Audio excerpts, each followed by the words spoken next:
Hi, it's Ev Hales here, and I'm painting a single white rose for you today. Today I'm working with plain white rose. So we're just going to look briefly at the structure of this flower. It has a ball. It has calyxes, sepals. The leaves are in patterns of 3.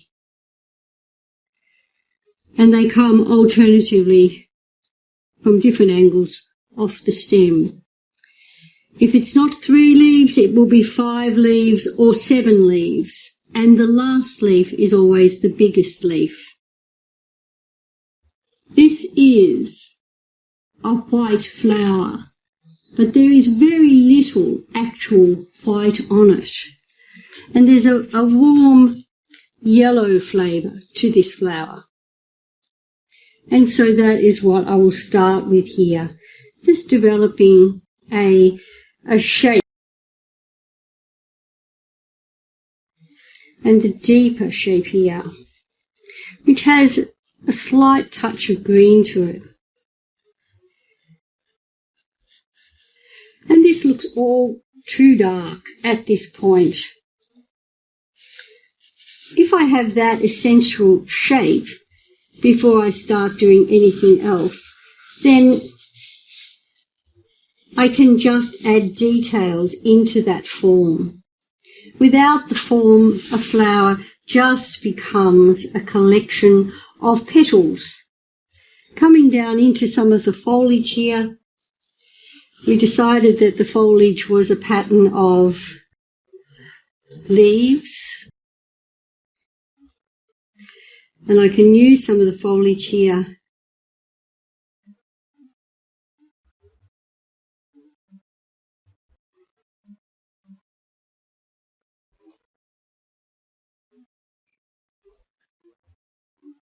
It's really nice to actually mix your greens on the paper, giving them a sense of the different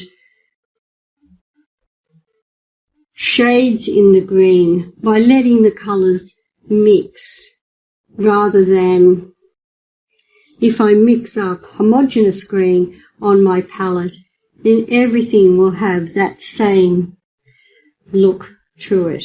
Here I've got a lovely variety. At the base of the leaf, you have a little support.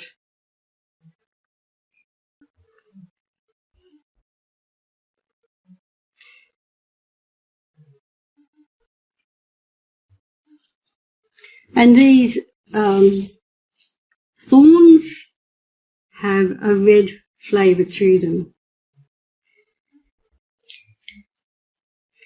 That is the basic structure of the flower, and it is by no means finished, but it is well on the way.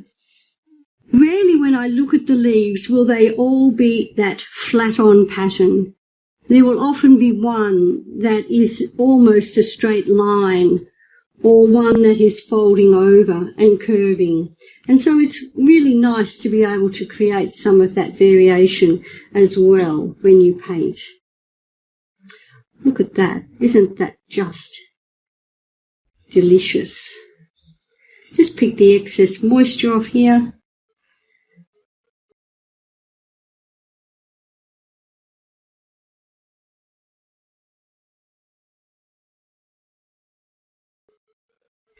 And if I want a little bit of the hint of the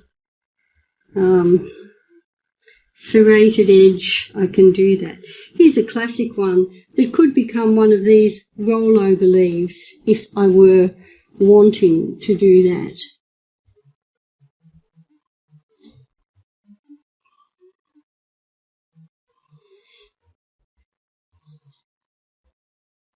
There's a lovely light vein down the centre, and I will create that by lifting off later. On a hot press surface, I would be careful about how much hard edge I leave on this flower, although I can afford to have quite a few crisp little edges here. All I need to give this rose more structure is the sense of the depth in the centre here. Just a few of those little spaces in behind the petals that reinforce that bowl shape.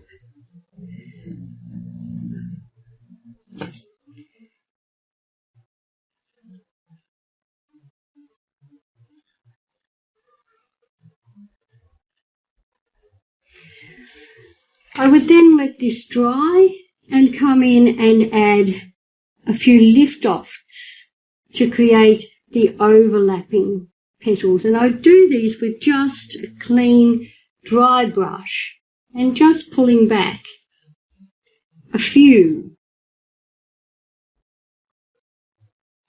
rollovers. I don't need a lot here to tell my story. If I want this to be part of one bigger petal, I need to get rid of that harsh line so that it is an edge. And there we almost have it. I need the stem to travel up to the calyx.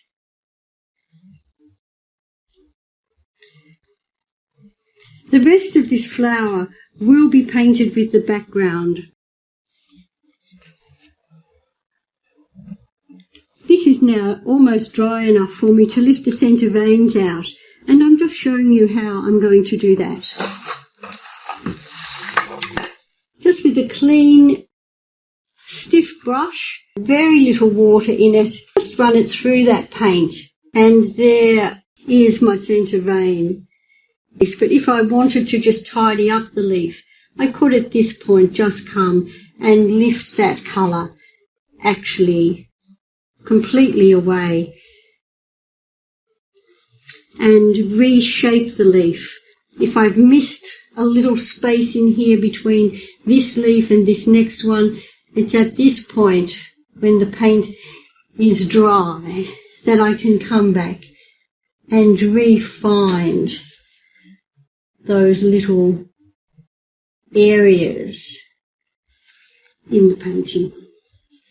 And these are great because they actually add a whole lot of interest to what is going on.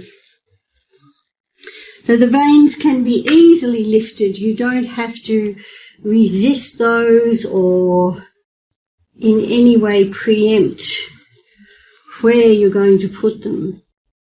By putting it here, it makes it look like that leaf is on a little bit of a turn, doesn't it? And so that helps to just finish off those little sections. And if I want a little bit more light off some of the stem areas, again, I can just come and just... If you want to find out more about my instructional material, visit my website, evhalestuition.com, and you will find a range of materials there for you to explore.